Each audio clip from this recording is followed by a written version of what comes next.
As we said before, the economy during the 1920s in the United States had levels of growing inequality, with wealthy people enriching themselves not only through businesses but through Andrew Mellon's tax cuts, and with 40% of the population actually under the poverty line. The economy then becomes dependent on one or both of these two things. The wealthy people have to spend high levels of money on luxuries. And of course, during the 1920s, that's what they were doing. They were spending on cars and homes and travel and throwing their money all over the place. And the businesses also have to invest in new plants and new equipment. And again, during the 1920s, that was happening with the auto industry and other things associated with that. The problem comes when one or both of these sources of money gets blocked in some way. And of course, that's exactly what happened.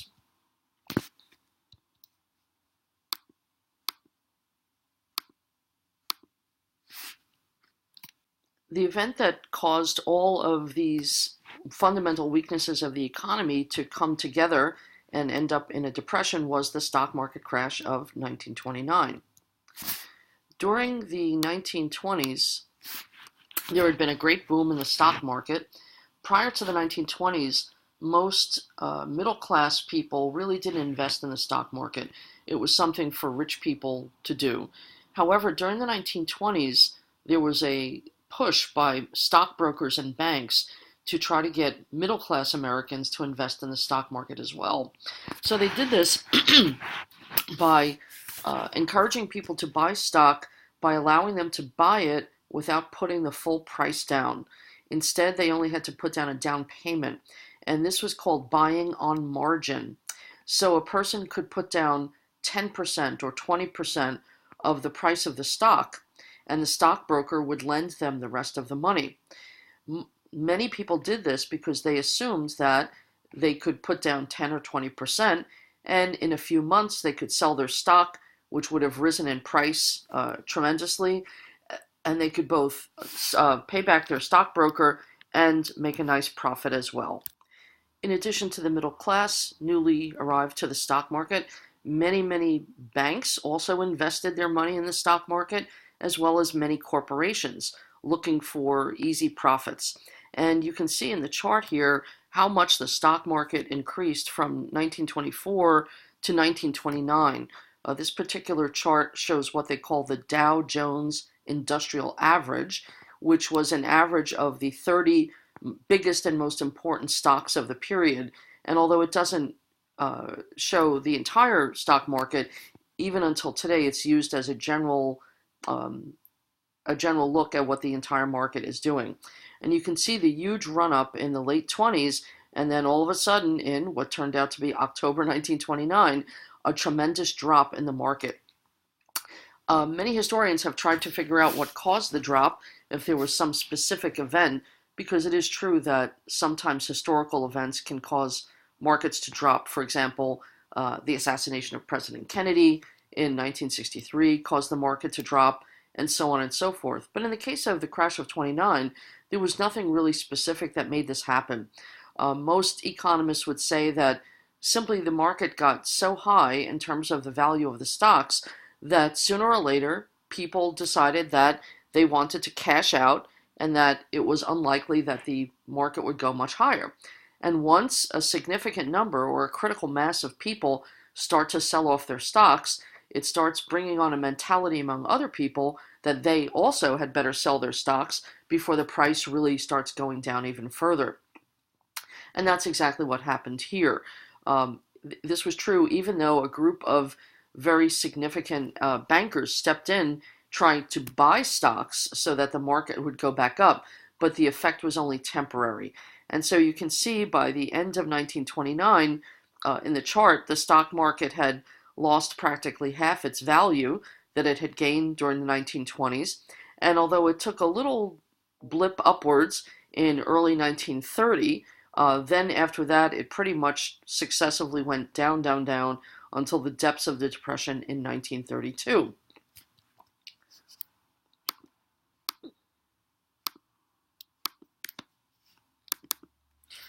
Now, the problems that occurred as a result of the stock market crash was that it brought together in somewhat of a perfect storm all of the problems that we said had been underlying what seemed like a booming economy back during the 1920s as a decade.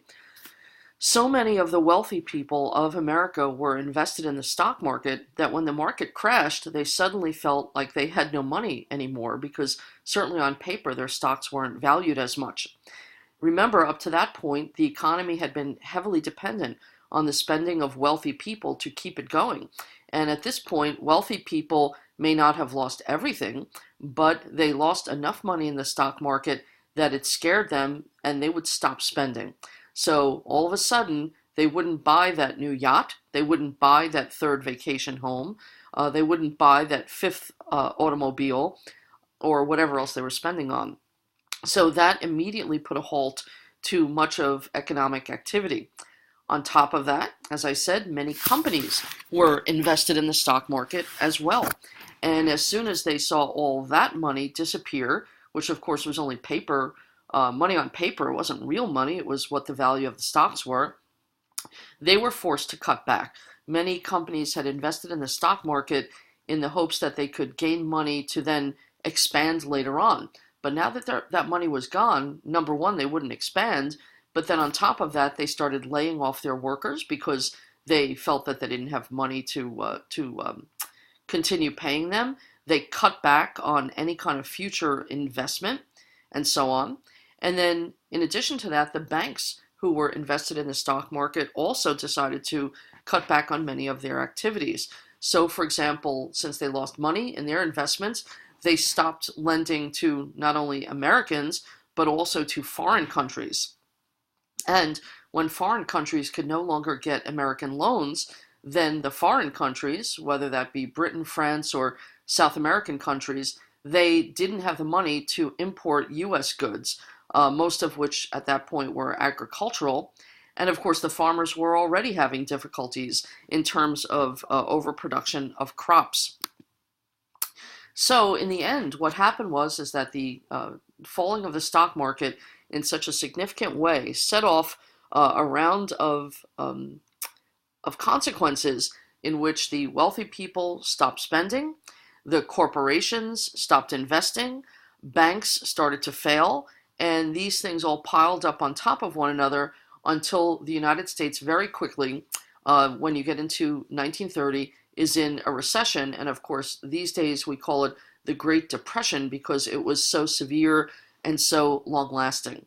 So first we'll look at the effects of the Great Depression and how Hoover, the president who was president at the time, tried to deal with it, and then we'll turn to how FDR eventually tried to get us out of the Depression. Herbert Hoover had come into office in 1928 with a great reputation. He had been an engineer. He had worked in the mining field as an engineer. During World War I, he had been brought in to supervise the sending of food relief to European refugees and to places like Belgium. And he had a great reputation among many Americans and won the presidency in 1928 pretty handily. And of course, he came into office expecting an ongoing economic boom, and instead what he gets is the Great Depression. And in retrospect, we look back and what we can see is that Hoover took what was probably the wrong approach in every way to dealing with the Depression, and what he did only made it worse. But again, Hoover was operating on a different kind of philosophy, and in a way was from his economic ideas were from a different era, and he thought he was doing what was right. We know in retrospect it probably wasn't. So Hoover felt that it was important for the federal government to be small, small in size and small in power. And instead, obviously, in order to deal with an economic crisis of this magnitude, you actually need a federal government that has more power and is probably greater in size. And you'll see that that's what will happen with FDR and the New Deal.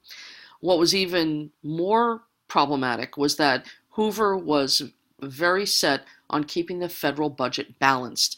Now, by balanced, what we mean is that whatever you take in taxes, that's as much as you can spend and no more.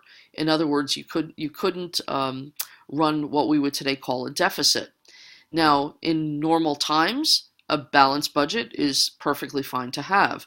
But what was really going to be necessary here, since consumers weren't spending and businesses weren't spending, as you'll see, the government really needed to step in and spend money, and Hoover was adamantly against that.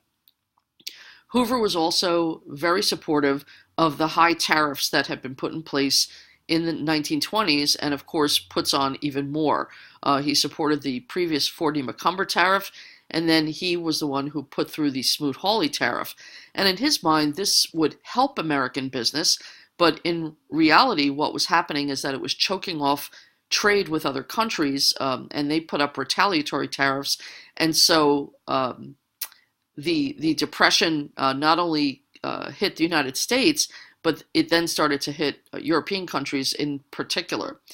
And then finally, in his view, if people were in economic trouble, the federal government really had no responsibility to help them. In his mind, people should, first of all, help themselves and pull themselves up by their own bootstraps and find a job and do whatever they can to survive. If at all they needed charity, then they should turn to local charitable organizations like churches and so on. And at maximum, maybe cities might be able to give some sort of relief to local people. But he was fully against the federal government getting involved here. He felt that if people got accustomed to getting what he might call handouts from the government, then they would stop being independent and responsible, and that would be, a terrible thing for the United States. Now, of course, if there are no jobs available, there's only so much you can do to survive, and Hoover just didn't really want to see that. So during Hoover's administration, from the beginning of the Great Depression in 1929 to the end of his administration, when FDR comes in March of 1931, you start seeing the Depression getting worse and worse and worse. This photograph, I think, is pretty ironic when you see the people standing in what was a very common sight during the Great Depression, a food line where people would line up in order to get charitable donations of food or to go to a soup kitchen and so on. And they're standing in front of this huge billboard that obviously was put up before the stock market crash that says world's highest standard of living. There's no way like the American way, with the typical American family, husband, wife, 2 kids, and a dog in their nice shiny car. And it must have been kind of ironic for the people standing on that line if they wanted to look up and see what was there on the billboard. Here's another billboard that became very common during the Great Depression. Many men who couldn't get a job in their own cities took to the roads. They traveled on railroads, illegally. They were hobos. They would just jump onto a boxcar, that carried freight, and they would just go. Or people would just walk across the country, hitchhike, and so on, and they would just look for jobs. And there were many cities around the country that put up billboards like this that told these men who had no jobs, don't bother even stopping in the city because we don't have enough jobs for our own people.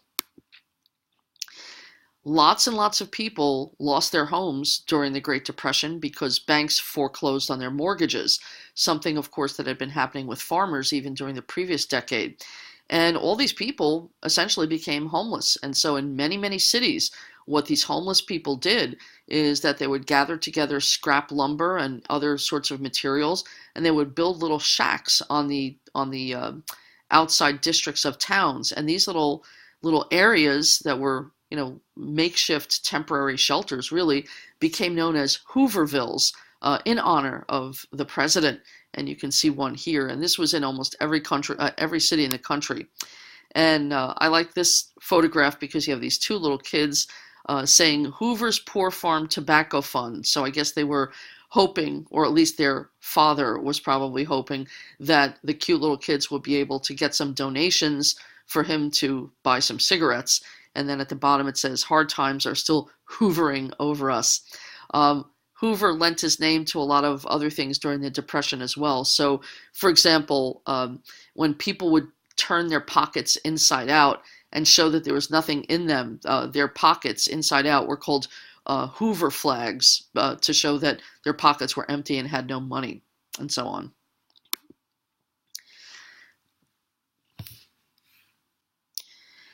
An incident that really showed how Hoover didn't seem to have any empathy for the common person that was very famous at the time was something called the Bonus Army. What happened during Hoover's administration is that veterans from World War I, who were still young men, in their 30s and 40s, they had been promised a bonus payment from Congress, from the government after World War I, that they would get at some point in the future. And of course, during the Great Depression, these men were completely desperate with no jobs and no prospects. And so many of these veterans got together and formed what they call the Bonus Army. And they marched to Washington and set up, as you can see here, tents in a certain area of Washington, D.C., and they went into D.C. and petitioned Congress and the president to give them their bonus early, rather than to wait for decades until they were retired. Rather than dealing with these Army vets in some sort of compassionate or at least even smart way, Hoover instead tells them they're not going to get their bonus, and then they have to clear out as soon as possible. When the veterans refuse to leave, he calls the Army out, and the Army, with horses and guns, clears out this whole area, and people actually die during the melee that follows. And so the treatment of the Bonus Army certainly makes Hoover's reputation pretty much go into the dumper. And the fact that these were people who had, quote unquote, defended America back in World War I, and there was still respect for them as military people, and the way he treated them certainly didn't help him in his re-election efforts in 1932. So here we get to the transition to Franklin Roosevelt and what Roosevelt did to try to get the United States out of the Great Depression. And Roosevelt's program is called the New Deal, right? In the 20th century, it seems like every president has some sort of little nickname for their program. So if you remember Teddy Roosevelt, his program was called the Square Deal, right? And then, Taft didn't really have a name for any of his programs other than foreign policy, dollar diplomacy, but he didn't himself use that. Woodrow Wilson is known for his program called the New Freedom, right? And then Roosevelt comes along with the New Deal. Later, you'll see his successor, Truman, has something called the Fair Deal, and so on. So this is very common in the 20th century. Roosevelt himself had been a politician for many, many years. He was from New York State. He had a career in the Department of the Navy, as had his cousin, Teddy Roosevelt. He eventually became governor of New York State, and then eventually in 1932 ran for president. What gave Roosevelt a lot of popularity was the fact that he was one of the first presidents to really try to reach out to people directly. Today, we say that Trump reaches out to people directly through Twitter. Franklin Roosevelt actually put speeches together in which he sounded like an educated person, and he communicated with people over the radio, which of course was the new technology of the day.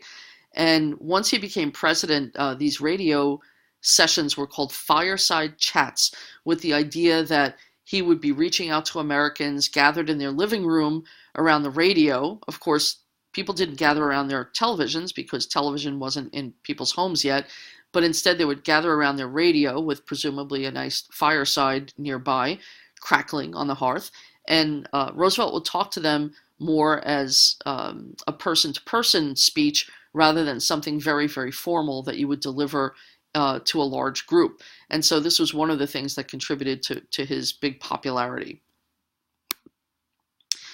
Now, Roosevelt's handling of the Great Depression turns out was very influenced by an English economist, probably the most famous and most influential economist of the 20th century, whose name was John Maynard Keynes. And although Roosevelt himself was not an economist, and actually when Keynes met him, he didn't think Roosevelt was really all that intelligent, but many of Roosevelt's advisors were very influenced by John Maynard Keynes's ideas. Roosevelt's advisors were actually known as the Brain Trust. Remember the idea of a trust of many companies getting together and operating as one company from the late 19th century. So you had the Steel Trust and the Sugar Trust and so on. And so now Roosevelt had his Brain Trust, right? And many of these people were influenced by Keynes and felt that they wanted to use his ideas to help us get out of the Depression. Keynes's ideas are so very influential that they really became the basis for economic policy for every administration after Roosevelt.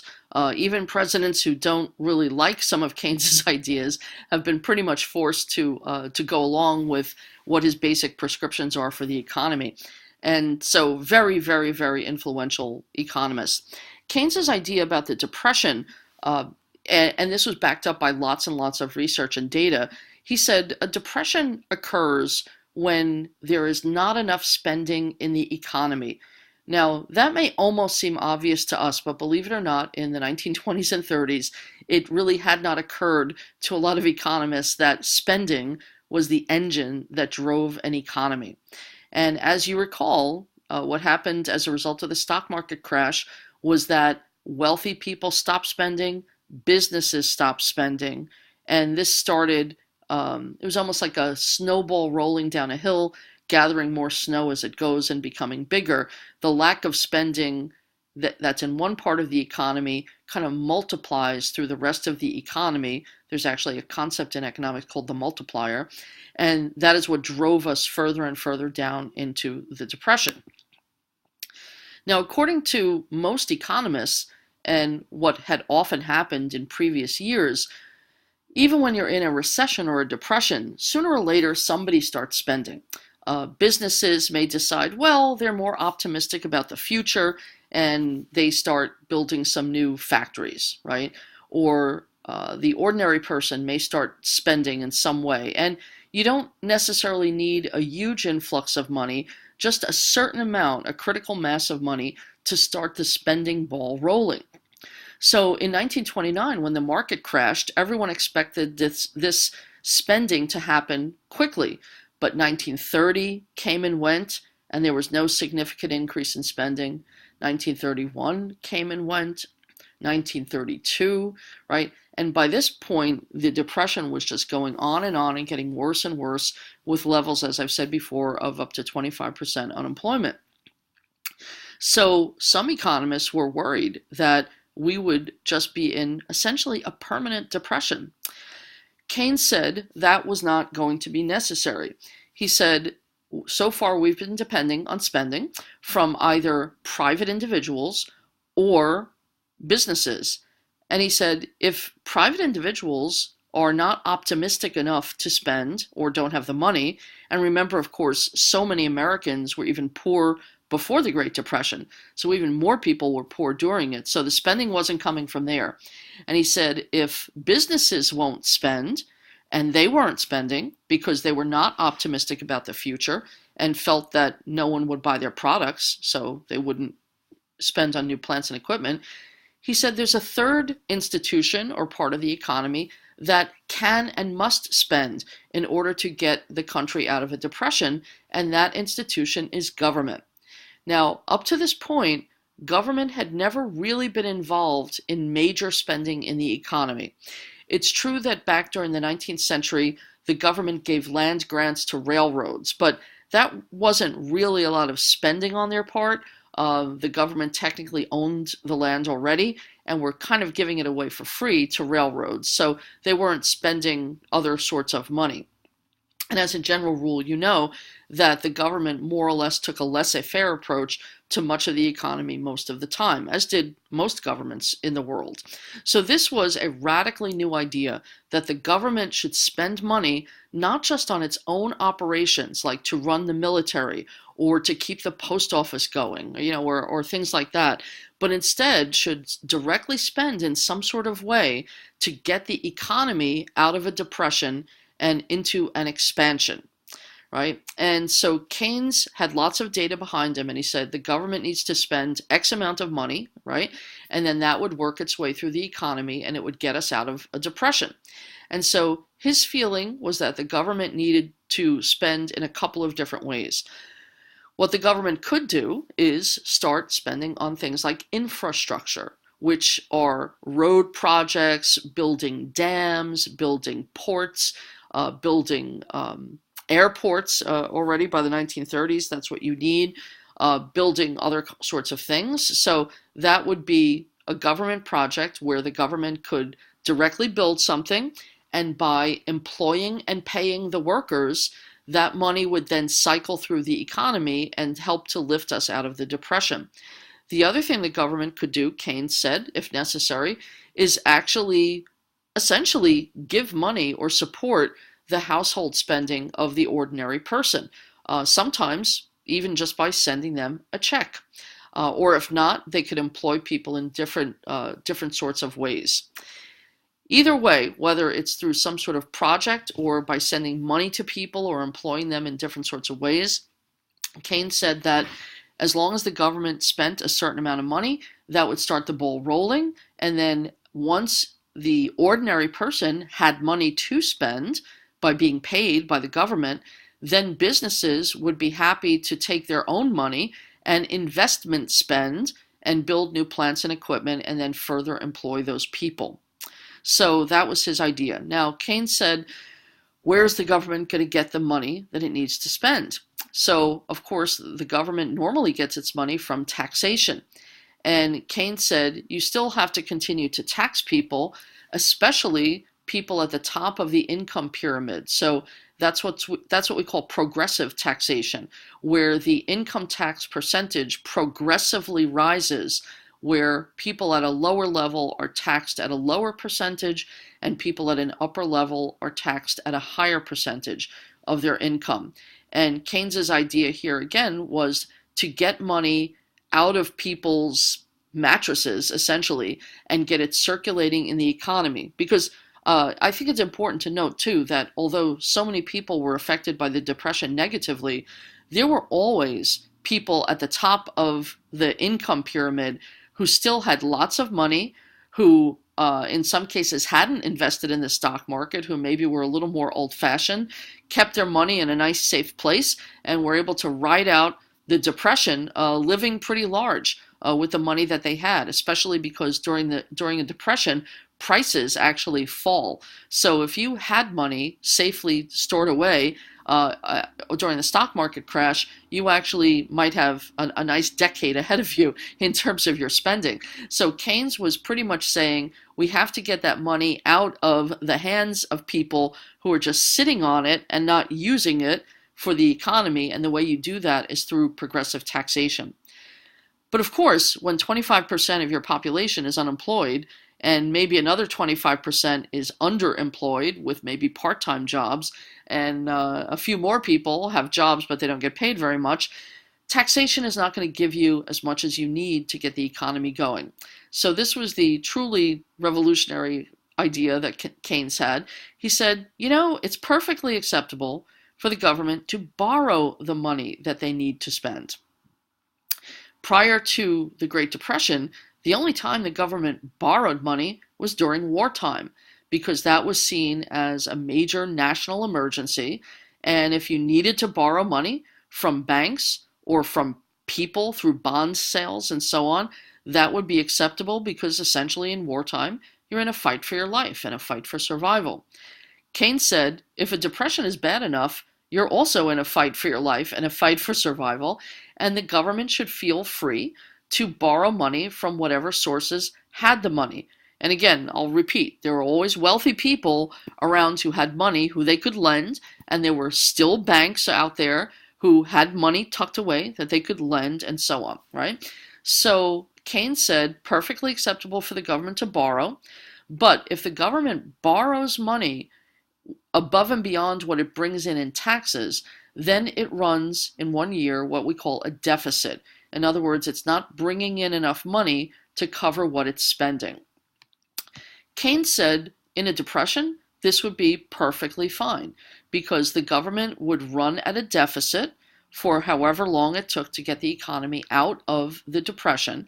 And then Keynes's idea is that once the economy returned to a healthy situation, and was expanding and the economy was good again, then the government would stop its borrowing because it would no longer be necessary.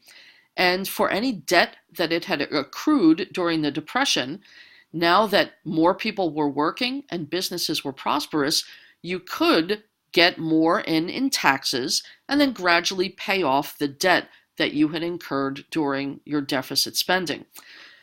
The problem, as we've seen, by the way, through the 20th century, is that Congress and the president often will deficit spend to get us out of recessions, but what they tend not to do is that once we return to economic health, they forget that what they need to do is raise taxes and get that money back and then pay down their debts. And instead, what too many administrations have done is run up debt during recessions and then continued to borrow money even during economic expansions. So, for example, right now we're in an economic expansion, and this is the time when, honestly, what we should be doing is raising taxes so that we could pay off the almost $20 trillion worth of debt that we have accrued. I think even Keynes would be rolling over in his grave with $20 trillion worth of debt.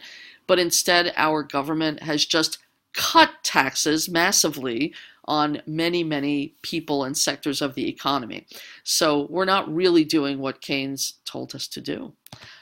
But we'll see what happens with the economy as we go on. So even though Roosevelt himself was not necessarily very conversant in Keynes's ideas, since his brain trust was, they included a lot of Keynesian economic ideas in the various programs of the New Deal. And really what Roosevelt was doing with the New Deal, to tell you the truth, it's not like there was any big plan necessarily in a very organized way from the beginning. It was more that they felt that since nothing had worked up to that point, well, really nothing had worked because nothing much had been tried by Hoover, as we said. So Roosevelt and his advisors felt that if anything, they should just try things, and if something worked, they would keep doing it, and if something didn't work, they would stop doing it. So they were very big on the idea of experimentation, and that's what you see happening throughout the New Deal from time to time. Now, when you study the New Deal, usually these different programs that the government did are classified in different ways. So most high school textbooks will classify them in one of three categories. Either the program was helping people with relief, in other words, just get them through and help them to survive for the moment, or a program would be listed as a recovery program. These were usually aimed at businesses to try to get them through the Depression. Or if you were looking for something more long-term that would last even beyond the Depression, it would be something in terms of reform. And there were certainly many reform programs as well. So as we go through the programs, I may mention from time to time which programs fall under what classification. Some books also like to talk about what they call the first New Deal and the second New Deal. Basically that during the first New Deal, there was a certain approach that Roosevelt had, and in the second New Deal, he changed his approach. Personally, I don't think that that is that useful for us to look at, so I'm not really going to use that kind of a designation, but occasionally you'll hear that. But this is probably the last time I'll talk about that. Instead, what I'm going to do here during the PowerPoint is to classify programs not even according to the standard relief, recovery, reform, but instead to try to group them according to the four fundamental weaknesses of the economy that we've already talked about in the 1920s, right? Problems with agriculture, corporate problems, including banking, problems in the international economy, and problems with inequality of wealth, and see how the New Deal attempted to attack those different weaknesses of the economy. So first we'll look at a couple of programs that were meant to help farmers, and this was one of the most important areas of the New Deal. It was pretty clear that the poor farmers had really been suffering for a whole decade, even before the Depression hit and other people started to suffer as well. The most important program for the New Deal in terms of agriculture was the AAA, known as the Agricultural Adjustment Administration, AAA. And what this aimed to do, if you recall what we said, is that one of the biggest problems that farmers had was that they overproduced their crops. The problem is how do you convince farmers to stop growing crops? Because the individual farmer would say, well, if I grow less crops, I'll make less money. And so there was always a natural incentive for them to try to grow more. What the AAA did is that it went to the farmers and said, you should grow less crops and take some of your farmland out of production, and trust us that once everybody does that, the prices will go up for what you do put on the market. But in the meantime, the government will pay you for the land that you remove from production. And this is what convinced the farmers to lower the production of crops. The fact that they would cut back on their acreage in the hopes that the price would rise on the open market for what they could sell, but in the meantime, the government subsidized them for the acreage that they weren't growing. And so the AAA really started helping crop prices and farmers to survive. And in fact, up until this day, I don't think we have the AAA itself anymore, but we do have different programs in the government to help subsidize farmers so that their income doesn't drop below a certain level. Now, the problem with the AAA was this, especially in the South. As you remember, in the South, a lot of big farmers, the old plantation guys, now at this point they're descendants, I suppose, they had split their farms up into smaller parcels of land that they rented out to tenant farmers or to sharecroppers.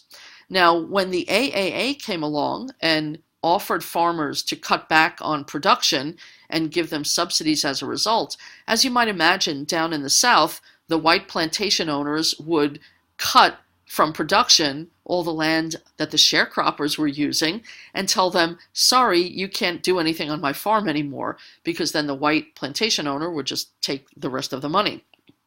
So the AAA inadvertently caused many small tenant farmers and sharecroppers to lose their livelihood. Once this was realized, the government came through with a second program called the Resettlement Administration. And the Resettlement Administration did what its name said. It tried to help farmers who had been displaced by the AAA program, especially down south, to find new areas of land that they could cultivate and resettle and have their own little farms and so on. So, here's a good example of where the New Dealers tried one approach. It was discovered that it worked, but it had some negative side effects, and then they created something that would deal with the negative side effects. And so another thing that the New Deal did was that it tried to help farmers hold on to their homes and their farms. If you remember, during the 1920s, there were huge numbers of farm foreclosures where the farmers couldn't pay their mortgages and the banks would come in and repossess the farms. And you can see here that the foreclosures reached a peak in the year 1933.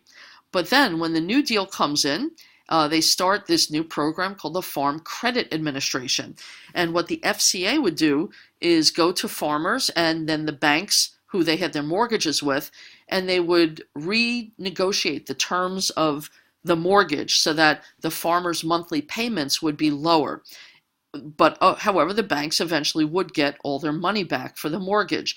And so little by little, as the FCA worked its way through the economy, fewer and fewer farmers had to default on their mortgages or had their mortgages foreclosed on them, as you can see here in the chart. So that was very significant for farmers as well.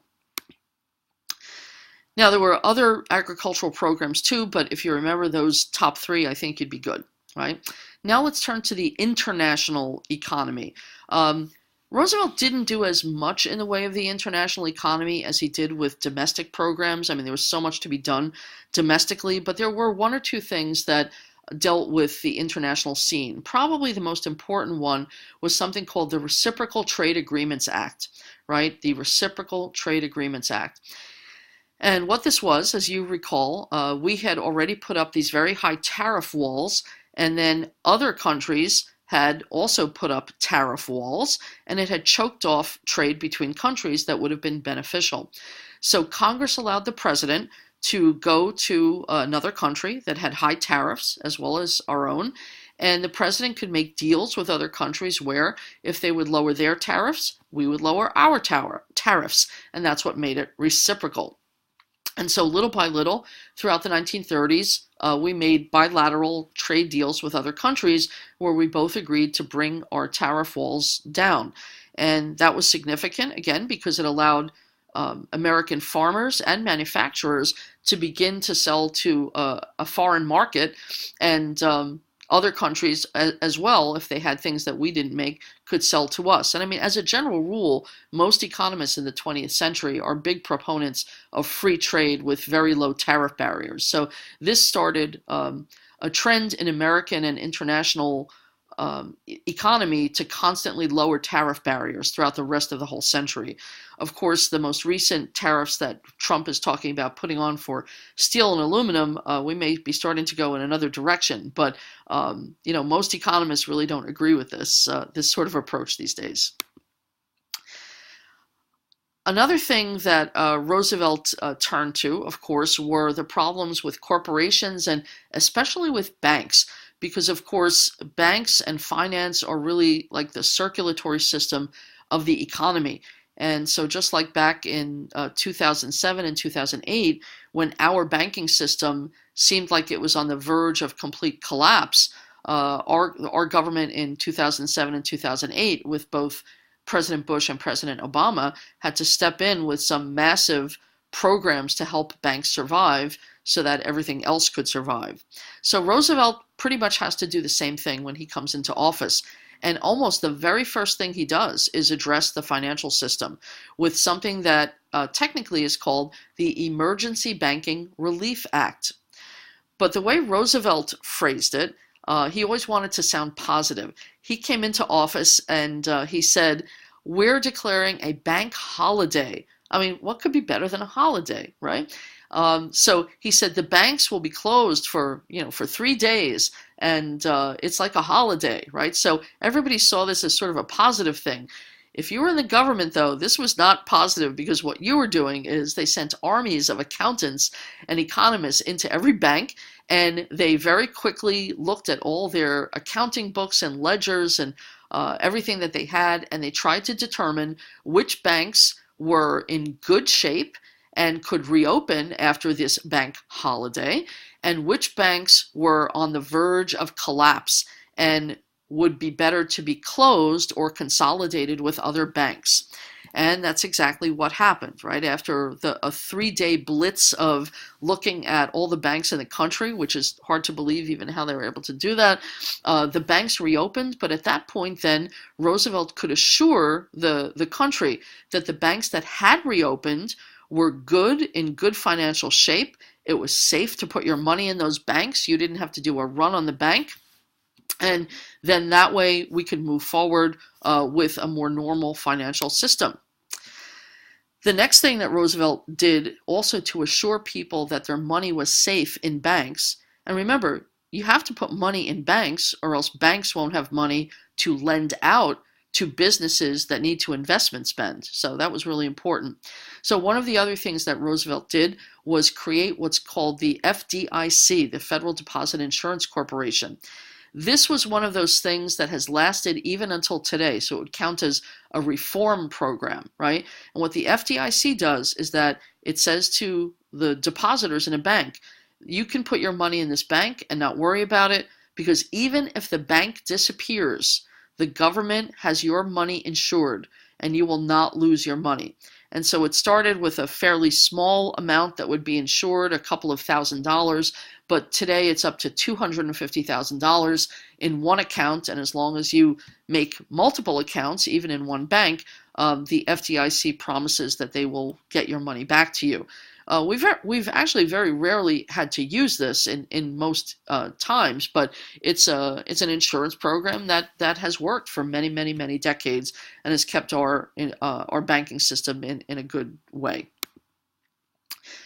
Another thing that Roosevelt did was to pass a very significant law called the Glass-Steagall Act. Glass and Steagall were two senators. They always name it after two senators.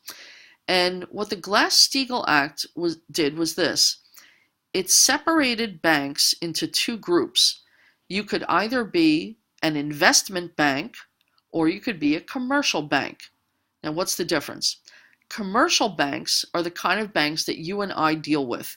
We put our money in there in savings accounts and checking accounts.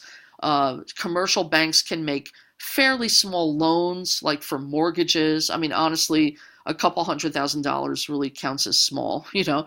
And so they're the kind of banks, commercial banks, that deal pretty much directly with consumers and small businesses. Investment banks are a different animal. Investment banks are banks that have huge amounts of money, and what they do is that when a company decides to sell stock for the first time, usually, in what they call an initial public offering, the investment bank will buy that stock and then handle selling it to the public for the first time. And so what investment banks do are dealing with business investment. So they float issues of new stock and they deal with other things related to the stock market and so on and so forth, right? Prior to the Glass-Steagall Act, these types of banks were not separated. Banks did both of these things. They both took the money of the little guy and put it into a savings account, and they dealt with big, high-flying stock purchases. And of course, once the stock market crashed in 1929, not only did it infect the investment side of the business, but that's why so many people also lost the banks that they relied on in their neighborhood. So economists felt that it was more appropriate to split the two kinds of banks up so that the money that you and I would put in our checking and savings accounts would not be used for very risky investments. That's what the investment banks were for. They could play with big money and they could do risky investments, but if they failed, it would not affect you and me with our checking and savings accounts. The Glass-Steagall Act worked really, really well to safeguard the financial system for many, many decades. Unfortunately, in the 1990s, the banking system said, we would like to get rid of the Glass-Steagall Act. Don't worry, nothing will happen. We're very responsible. And so under the Clinton administration, they allowed the Glass-Steagall Act to lapse. And as you may notice, it was about 10 or 15 years later when the banking system did collapse in 2007, 2008. Some people today feel that we need to revise the Glass-Steagall Act. Often you hear about that. I think under a Republican administration, that's going to go nowhere, but we'll see what happens in the future. Another really important reform program of the New Deal was the Securities and Exchange Commission, the SEC, still with us. And it's the SEC that oversees the stock market and the bond market. So they're the ones who, even today, are supposed to watch the stock market, make sure that people aren't cheating, make sure that companies are valuing their stock appropriately, make sure there's no fraud going on, no embezzlement, right? So they really try to keep the financial system in terms of stocks and bonds on the straight and narrow.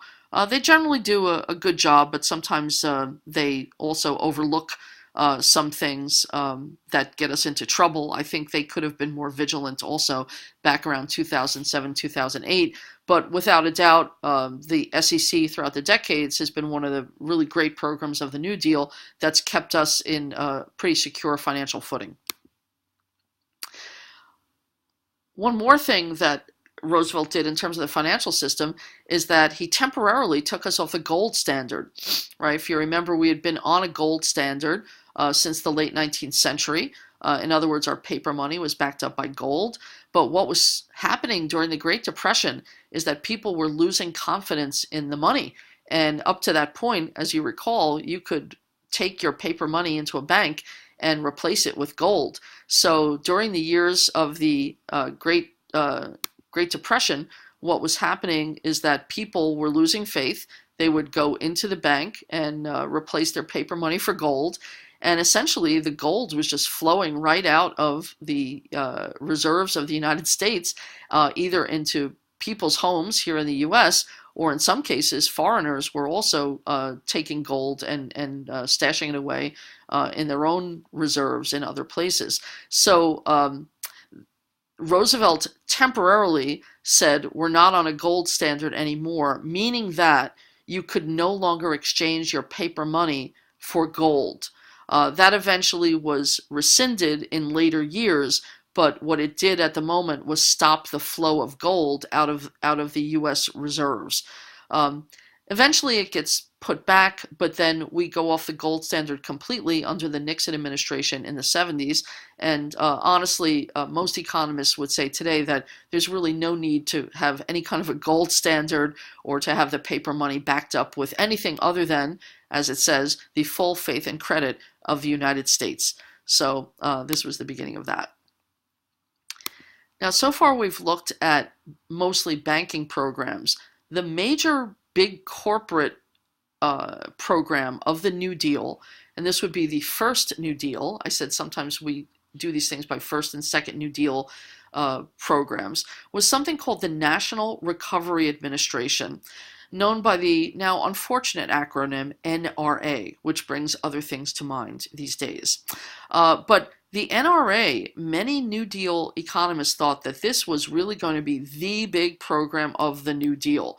It was going to attack a lot of problems with corporations and allow us to get out of the Depression by sort of redoing what corporations would do.